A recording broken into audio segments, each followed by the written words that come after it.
Olá, nós vamos, nesta aula de hoje, falar sobre função exponencial, algumas definições, algumas características que nós temos da função exponencial em si. Lembrando que a função exponencial ela é diferente da função quadrática, da função afim que nós já vimos em aulas anteriores. E nós vamos partir da seguinte definição. A função é definida nos reais, a gente trabalha sempre com números reais para definir essa função. A partir dessa função, ela é toda função escrita na forma de a elevado a x, onde o meu a ele tem que ser um valor maior que zero e diferente de 1. Na verdade, o nosso a não pode ser zero, porque se o meu a for zero, eu não tenho uma função exponencial. Então, o próprio nome já fala exponencial, porque eu terei uma função que estará no expoente do meu valor propriamente dito abaixo aqui.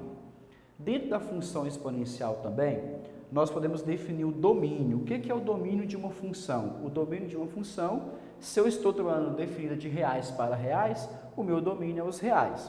A partir do domínio, nós temos a imagem da função, que ela pode variar de 0 a mais infinito, e ela pode variar também de intervalos, né, que são fechados, porque essa nossa função exponencial tem uma característica especial.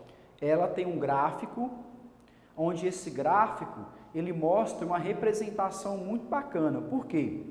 Nós podemos definir uma função de várias formas. Nós temos um exemplo colocado que ele fala o seguinte: nós temos uma função f de x, onde essa função é o 2 elevado a x. Então, esse 2 que aparece na minha função é o valor de a, que ele tem que ser diferente de 0 e diferente de 1, tem que ser maior que 0. Então, ele não pode ser 0, ele tem que ser diferente de 1. Então, a gente começa a partir do 2. E o x significa a função que nós temos. A partir disso aqui, nós conseguimos definir o gráfico dessa função. E lembrando que esse gráfico, ele sendo uma exponencial, ele pode ser um gráfico crescente ou um gráfico decrescente da seguinte forma. À medida que eu vou aumentando o meu expoente, esse valor dos pontos que eu encontro para x e para y, porque a minha função também pode ser escrita desta forma, então se eu jogo aqui para x um valor 2, eu vou achar para y 4. Se eu jogo um valor 3, eu acho para y 8, e assim sucessivamente.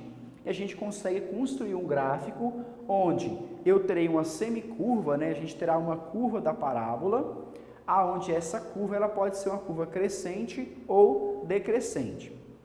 No outro exemplo, nós temos um gráfico que ele é uma função decrescente. Também você pode perceber que nesse gráfico a curva está ao contrário do exemplo anterior. Por quê?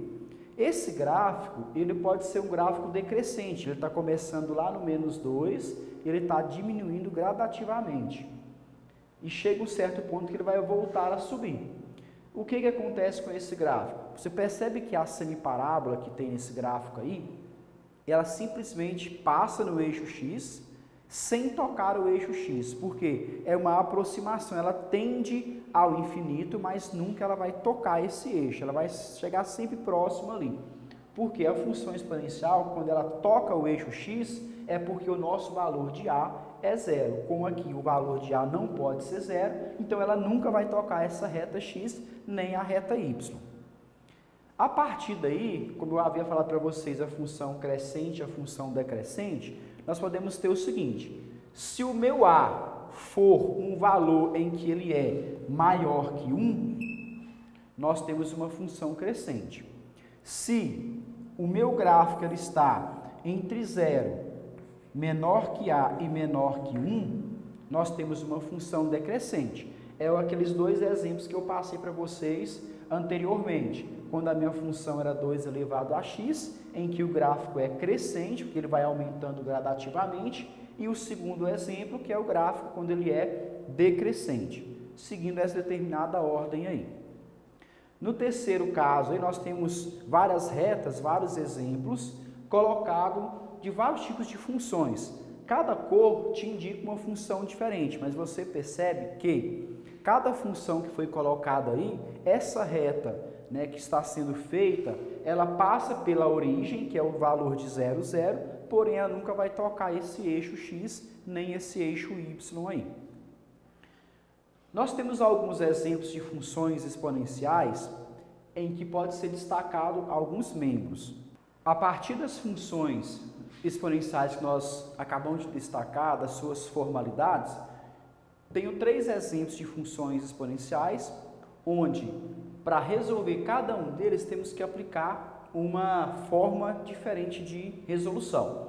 Isso aqui nós chamamos de equações exponenciais. Equações porque aqui não aparece o f de x, que é a minha função. Mas para eu conseguir resolver esses 3 exemplos aqui, eu preciso de ter alguns conhecimentos prévios, tipo de fatoração de elementos, aonde eu vou fatorar o meu termo 32, porque eu tenho que ter a mesma base do 2 elevado a x para que eu possa cortar e encontrar o valor do x, que é exponencial. Logo, nós podemos fazer o seguinte: 2 elevado a x é igual a 2 elevado à quinta potência. Por quê? Se eu fatorar o 32, eu vou chegar no 2 elevado à quinta. Se eu tenho a mesma base, eu elimino esses 2 valores e reescrevo o que está em cima, ou seja, o x equivale a 5. O que acontece? Para mim tirar uma prova, eu pego aqui, ó, 2 elevado à quinta, 32. Se por acaso esse valor não der correto, essa resolução nossa não está certa. No segundo exemplo, nós temos uma fração.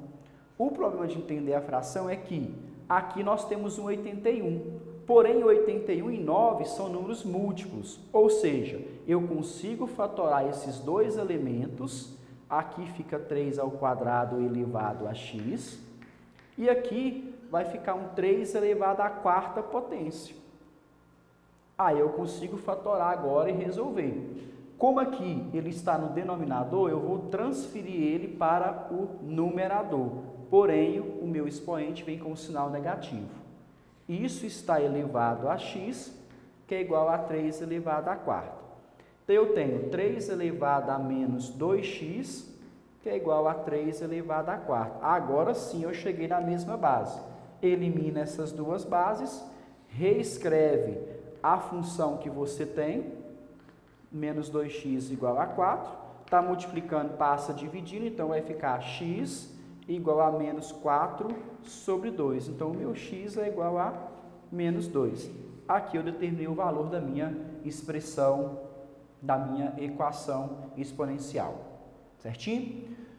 Então, relembrando alguns conceitos que nós vimos da função exponencial, vimos um pouquinho sobre o gráfico, quando ele é crescente e quando ele é decrescente.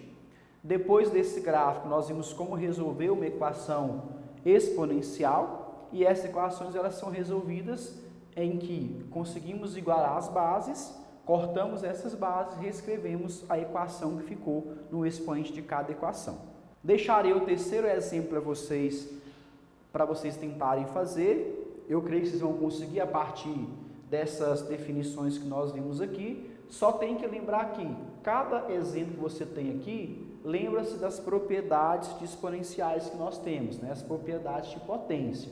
Quais são as propriedades, professor? É o seguinte: quando você tem uma soma de mesma base, quando você tem uma subtração de mesma base, você tem algumas regrinhas que você pode utilizar para resolver isso aqui. Então, você vai dar uma relembradinha lá no conceito de potência e propriedades de potência, para que você consiga resolver esse terceiro e esse quarto exemplo que tem para vocês.